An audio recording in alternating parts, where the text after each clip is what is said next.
Good evening, actually, ladies and gentlemen. Lounging with Lisa, the video series that has me lounging. While coming at you with thoughts of the day, I just thought I'd do another video today, even though sometimes it won't notify people. You know, I went live and everything. But I'm kind of cracking up looking at the replay, and I finally got to see all the comments because I'm in the room formerly known as the Child's and currently known as the Lounging Production Office currently. So, at any rate, where was I? Oh, yeah, I was having a hard time seeing all the comments because I had it on top reply or something instead of live chat. So you can see what everybody says, and I'm totally cracking up, although I'm done with the laughter right now, because of some of the funny things that were said after the first question. The very first question was something along the lines of, when Smitty was born, one of these wasn't issued right away, but he obtained one sometime in the future, and the answer was birth certificate. And some of the answers were hysterical, like, I'm going to look here. Unite Planet said cell phone. Osama said a nuclear missile. He didn't get one at birth, but he got one later. And Nicholas said security clearance, I'm sure. Then on the commercial break, or I'm sorry, the intermission, we don't do commercials, ladies and gentlemen.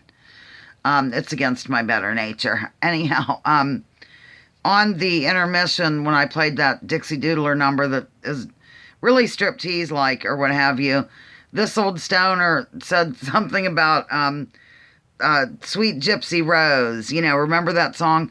Say, has anybody seen my sweet gypsy rose? Here's a picture when she was my sweet Mary Jo. I don't really know, because she's got rings on her fingers and bells on her toes. So he was equating me to that. I think that's what he meant. He said most people wouldn't get the reference, but I would because I'm old. That's what he meant. Let's be realistic here. So anyhow, I just thought I'd drop in. I could name the live loungers. Let me go ahead and do it. And then I can tell you a little bit about MASH and what episode I like the best so far. I highly recommend getting in touch with MASH, even if you used to watch it. It's well worth watching, ladies and gentlemen. Okay. Pet Hacker, Watcher, Baby Cakes, Nicholas, Judy, Jilly, Osama, Mikey, my cousin, Smitty, Elsewhere, Dolores, who's really Lori. Well, she's really Dolores, but she goes by Lori, my cousin. Passing Through, a person named Passing Through. It's with the shadow. Who cares? I look better in shadow. Aila, Unite Planet, RB, Spirit in the Sky. Vesper, Karen, Batty, Lost One. Kathleen, TOS, This Old Stoner.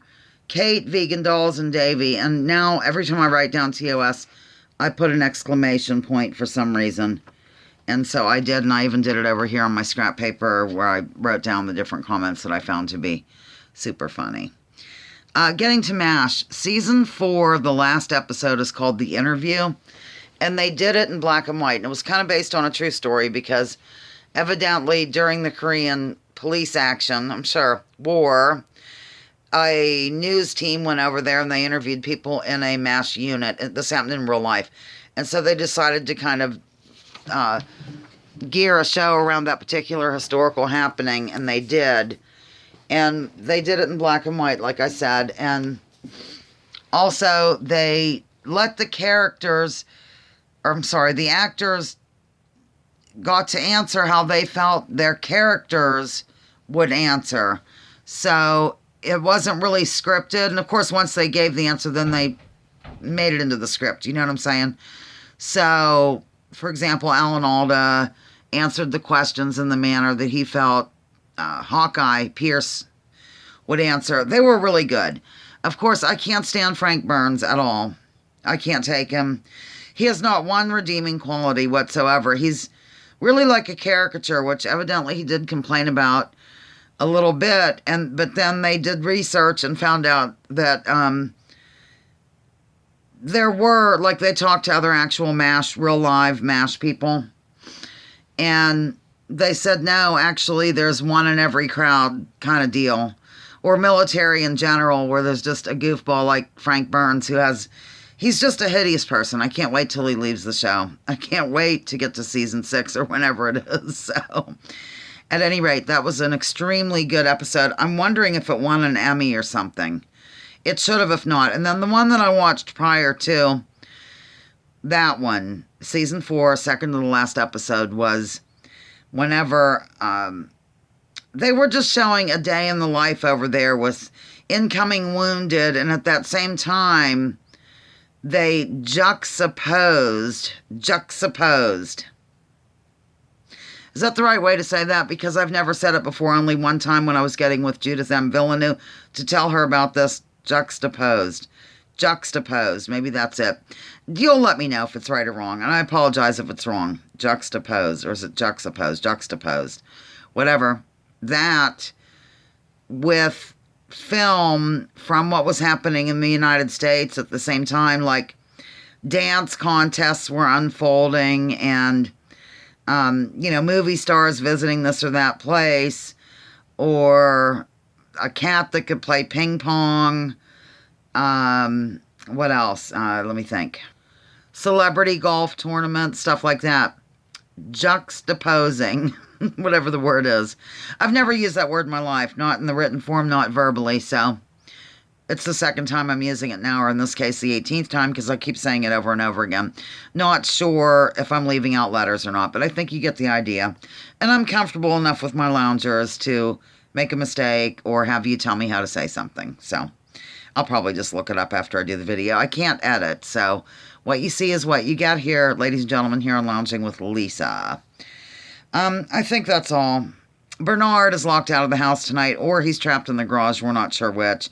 Perpetual opened the door here and Marie ran down there wildly. She's been dying to get in there all day. For those who are with me live, you'll remember hearing her yelling in the background, meowing, meowing, meowing, to go down.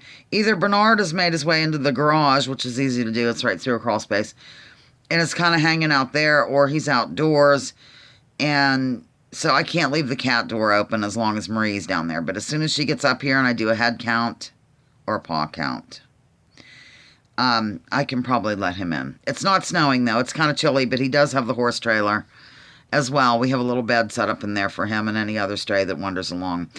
Polly, the polydactyl kitty, got killed on the road, we're pretty sure.